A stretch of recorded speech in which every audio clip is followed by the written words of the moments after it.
Ladies should easily be broken. That's their nature. That's their nature. You must actually love a woman when she's always broken. What's good, you guys? Welcome back to my YouTube channel. If you're new here, please welcome. So you guys, today I'm here with a very sad story of Mapostori 6 Akaita Tsawona. They were involved in a very tragic car accident after they were coming from receiving Sir Wignell's new private jet. And guys, I'm like, wow. So we have Matsbaba Kopo here explaining Kuti what really what really took place in the event. Chakanyatsoitika Mapostori akafamba sei zvakazokonzeresa kuti Mapostori ange achi involve mu accident inotyisa yakadai. So because these people were allegedly coming from South Africa, they were people from South Africa. Saka taichida kuti tinyatsonzwisisa Matsbaba vachitsanangura how these people were involved in such a tragic accident. So I'll leave you guys to listen to Matsbaba Kobo vachinyatsokutaura kuti zvakafamba sei. If you don't know, Matsbaba Kobo ndivo vanobuda vachitaura zvechipostori nemafambiro achiri kuita mazuva ano mumavideos andinomboposta. So I'll leave you guys to listen to him. So what happened is vana vanamata pamasowe. Vana vakanamata pamasowe, vanamata pamasowe ndobva varonga rwendo rwekuenda kuZimbabwe. Vakanzi nemweya kana maenda kuZimbabwe musanodya nyama uye munoenda modzoka mese muri pamwe chete. Vanhu ndobva vasvika kwavanga vachinamata variwo. Handitika people they were there vachinamata Goshen.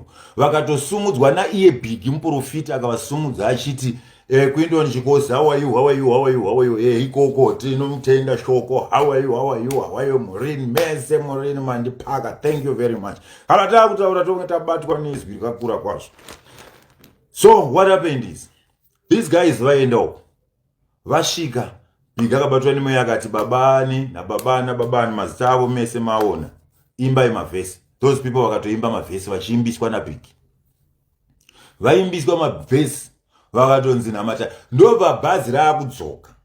Vamwe vapostori, ndine vapostori kwavandowirirana vane vandinonzwana navo. Vapostori vakati isisi takanzi nemweya panopera tobva tadzokera. Zvikanzi aiwa pauya information yekuti vanhu vachibva panapa varofanirwa kuti vaende kugwanzura kunotambirana nendege yaWignell.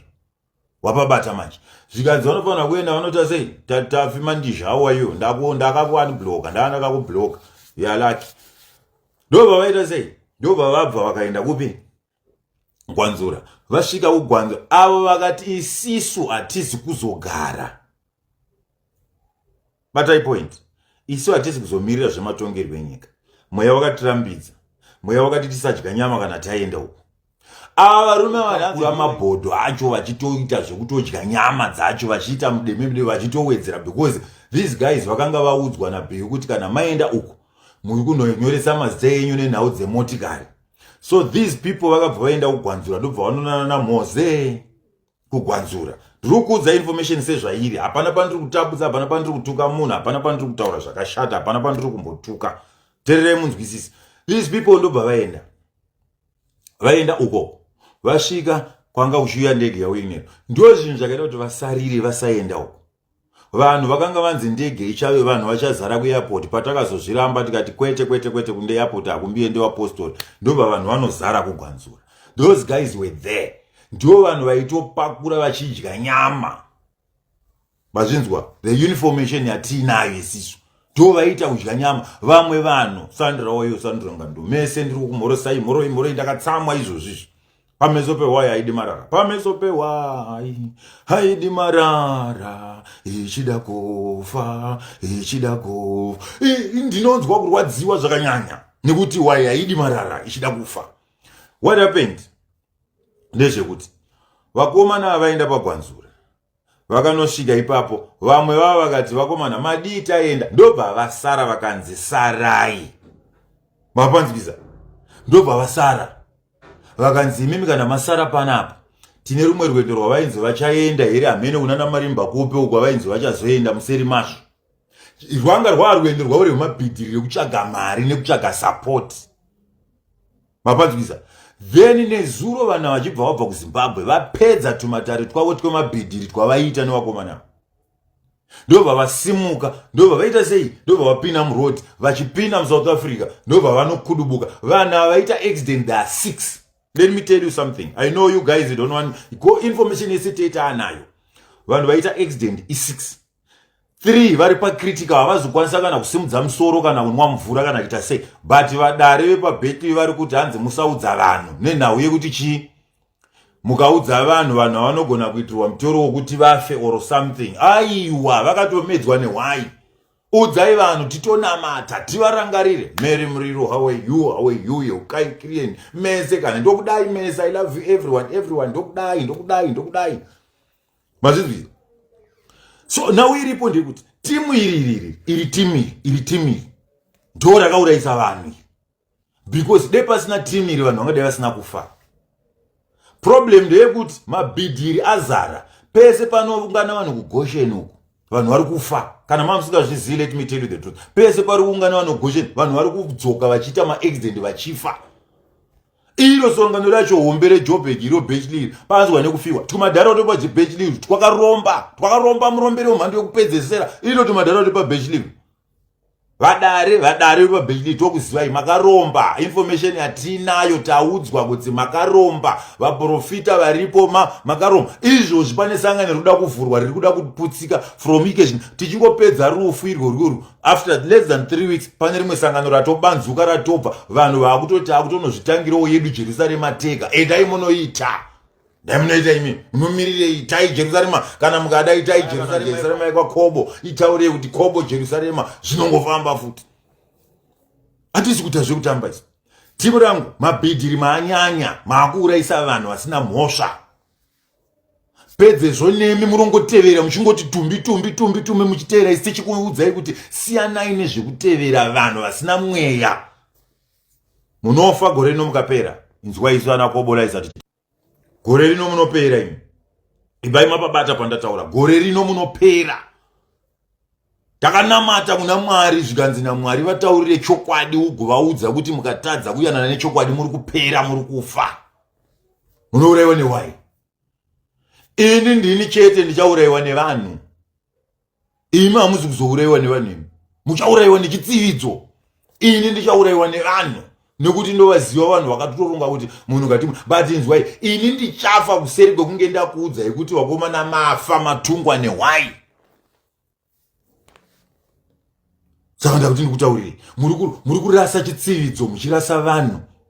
Saka ndiri kutaura masowo epaBechli apo muJoburg mauraisa vanhu nekuti hamuteereri nhau dzenyu dzekukaramota dzana wikinero muchitorwa mobva maenda munopemberera ndege dzamusingambozivi mobva maenda munosangana papi vanhu veJerusarema nechishanu. Ndo panoona kuti makapata. So Big akabva kumpiwa mota last 3 months pana ndichiriko. Big akapiwa mota rake list rakasvika kwandiri ndini ndakariona ini. Big akapiwa mota akapiwa bhazi vanhu vakaenda vakanopemberera zvikwambo zvese izvo mani. Hapana mweya kana 1 ndaikuepwete munoona mani. Goshen yechii chinonzi Goshen chamunotaura nezvacho?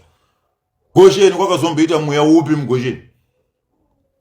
Zvidzidzo zveGoshen munoziva here? Hatingamboti kana zvinokuradzai kuti hamuna mweya. Kune Goshen ririko amriwo wozonzwa umwe munhu akitaura kuti ndaane rimwe Goshen rangu yandinaro. Munofa mukapera same naEchos izvo zvada kuuya kuno kuBotswana kuzobhabhatidza vanhu nedrum achichera mvura mudrum so achikudira achiti uri kubhabhatidzwa mabhidhiri. And you guys you are still tolerating that thing. Mchiti imemi Mwari akanaka Mwari wana munofa. Dei mukafa mese mukapera. Munofanirwa kufa mese mukapera. Mapanzikisa. Pana uya ati we need to go to court. Unofana unaenda kucourt uchizoenda kublock. Saka tatoti ndikutaurire manje. Chitsidzo chedu chatiri kuteera ichi chiri kuramba mabhidhiri. Vaprofiti mauraya vanhu. Debig ane mweya chezvezvo. Ndo pamunofana kutanga kuzvifunga pera. Vanhu vari kuti munotevera Jerusalema imi. Debig aine mweya. Haimbosimudza varume vatatu achiti vadare vese vekuBechli sumuka imba imavhesi kuriko kuonekana nevanhu vachisangana nerufu. Mazvinzwisisa? Ndati vanga vari varume vane ngoni chaidzo.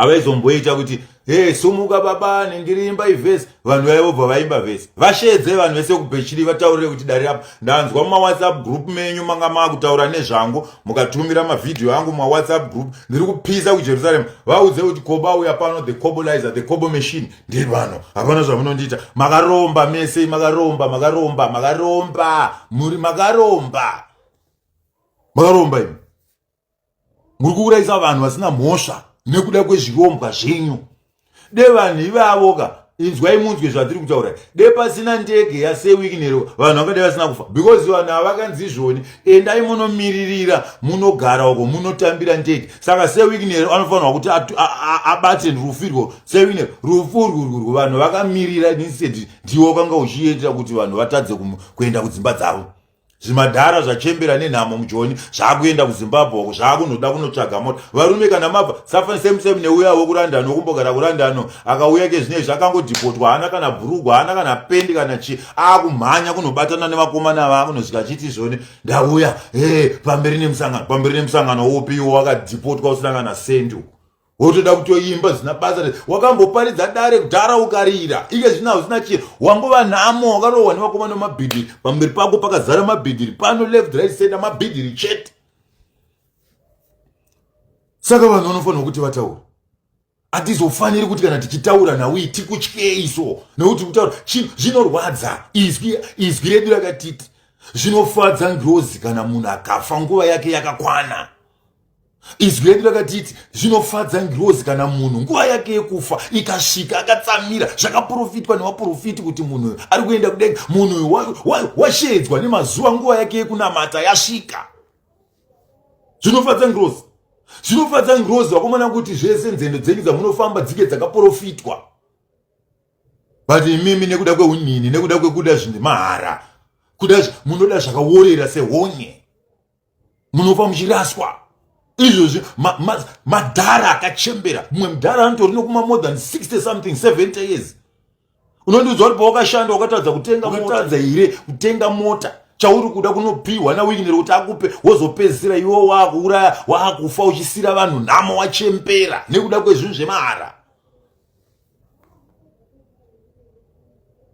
ngatinini chitsidzo hachizotisii kuti nyika inei tivake nenhema chitsidzo chinotiti vavake nechokwadi saka ndiri kuti vanhu mese imimi vanhu vafava ava vanhu vafava ndimi vakomana nabhigi makavarambidza nanamozi mukati vanhu ivava varegere kuenda rwendo vatange vauya kugwanzura mosvika imimi vaitira zvamwari mune muchibvunza muyere ndopaya pandakataura ndikati vakomana inzwai munzwe pamunounganidza vanhu wainenge ichida kuti ife mberi kuti pamberi pevanhu pane chii chamira chikara chipi chiri kuda kudya vanhu but imimi munoziva kuti guess what ndo pamunenge muchiona homwe dzenyu dzichishopfutikira nemari ndo pamunenge muchitoona nhamo dzenyu dzichipera nekuda kwokumisoro yamunenge muchiona izvozvo ndo zvinoratidza kuti pamberi penyu imimi hapana mweya de mweya uripo chaizvo pamakaunganidza vanhu misoro yesei vangadai vakaona kuti pamberi penyu apapa pamira tsaona ichasuwirisa nzira idzi ndati pakuvara vanhu 3 izvozvo havazokwanisa kana kuti baba kana kuona kana kutaura kana kuita sei kana kusumudza musoro vanhu 3 vakuvara vari mucritical izvozvi vabva kuchipatara vandifonera vakanditi vakomana vanhu vakuvara ivavo manhenda vanhu iva vakararama takutongonamata zvedu vapiwo second chance namwari yokuti pamwewo mwari avasunu saka ndichanamatawo zvangu kuti mwari wanzwirewo nyasha asi inzwa unzwi de mukafa hamuna basa makatadza kunditeerera ndichikutaurirai kuti siyanai nekahunu kamuri kuitaka mabhidhiri haana kwaanokusa vakomana vemabhidhiri havana kana mweya wavanonzwa pamberi penyu chavanoda kuti mufe muri murima izvozvo zvinoda kuti zvisvike izvozvo ngazvisvike vanoda kubloka ari papiwa ameno zvavakona uchangoona usisipa ngiratona pane munhu anoda kubloka uye munhu aona ablokeka ari papi ngiratona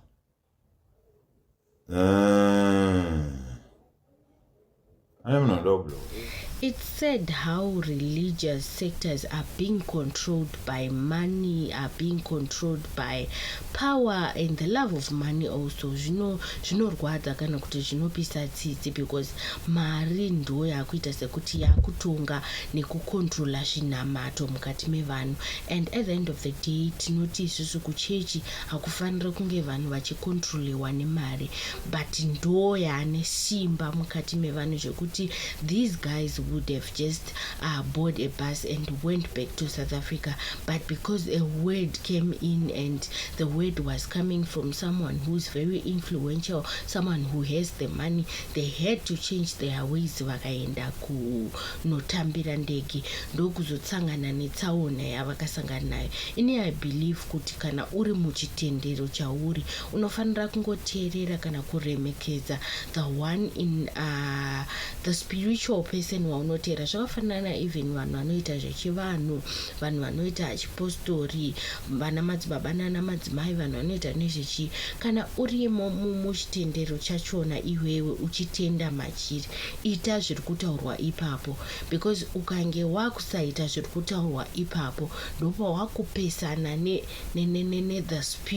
the spiritual essence of what you are following. Saka vanhu ava vaifana kuteerera zvanga vaudzwa nemweya wavanotera, because at the end of the day izwi rababa ravanoteera kumazuwe ndo ravanotenda mariri. Saka at the end of the day kana wakusateerera zvaruri kutaura wapesana naro, chionai manje kwazvakazosvika zvakazokonzeresa manje kuti zvinhu zvichinge zviri paposition yazvave, and zvinhu zvinosuvisa kuti some lives were lost. Vamwe vatosaid kuti vanenge vari vatungamiriri vedzimhuri vari kutodiwa kudzimba dzavo kuti vatungamirire mhuri dzavo.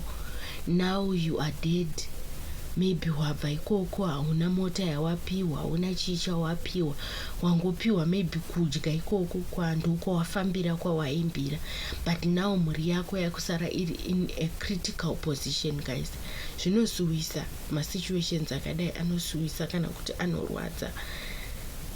Yeah, I think vanhu vekumasowe vasiwa panguva yakaoma yekuti if they have to go back there and recall, vanonyatsoona vega, vanovhurika meso kuti zvinhu izvi zviri kuitika zviri kutipedza 1-1.